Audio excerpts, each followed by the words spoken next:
Dernièrement, le Louvre était la cible du casse du siècle. En seulement 7 secondes, les malfaiteurs ont réussi à dérober plusieurs millions d'euros de pierres précieuses issues de la collection Napoléon et exposées dans la galerie d'Apollon. Mais saviez-vous que ce n'est pas la première fois que le musée le plus connu du monde est victime d'un braquage? Déjà dans la même galerie où a eu lieu le braquage de 2025, l'épée d'apparat de Charles X avait été dérobée en 1976 par des hommes armés qui étaient montés dans la galerie par un échafaudage. Et l'épée n'a jamais été retrouvée. Plus impressionnant encore, en 1911, la Joconde a été dérobée par Vincenzo Perugia, un ancien employé du musée. Il s'est enfermé une nuit dans le musée, a caché le tableau sous sa blouse et est sorti tranquillement le lendemain. Il faut attendre 2 ans pour retrouver l'œuvre en 1913 à Florence. Et c'est d'ailleurs ce vol qui a fait de la Joconde une œuvre connue dans le monde entier. D'autre part, le braquage de 2025 n'est pas le casse le plus lucratif. En 1792, durant la Révolution, une bande menée par Paul Miette s'introduit dans l'hôtel du garde-meuble de Paris, où étaient entreposés les trésors royaux, et dérobe une partie importante des joyaux de la couronne de France. On estime qu'environ 9000 pierres précieuses,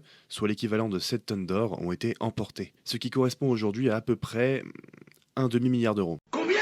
Une majorité des pièces ont été retrouvées en Angleterre et au passage, la pièce la plus importante était le diamant Régent de 140,5 carats qui a été retrouvé en France peu de temps après le vol. Ce diamant d'ailleurs était et est toujours exposé dans la galerie d'Apollon, les voleurs de 2025 l'ayant épargné. Probablement parce que vendre un objet aussi connu pourrait être extrêmement difficile. Mais si on devait parler du braquage le plus coûteux de l'histoire de l'art, il faudrait parler du braquage de Boston. En 1990, au musée Isabella Stewart Gardner de Boston, 2 hommes déguisés en policiers se présentent à l'entrée, prétextant une intervention. Les voleurs coupent les alarmes et passent 81 minutes à opérer dans le calme, découpant méthodiquement des toiles de leur cadre. Ils emporteront 13 œuvres majeures, dont le concert de Vermeer, 3 Rembrandt, un Manet, plusieurs Degas. Le montant du butin est estimé à 500 millions de dollars. Un mystère encore non résolu à ce jour.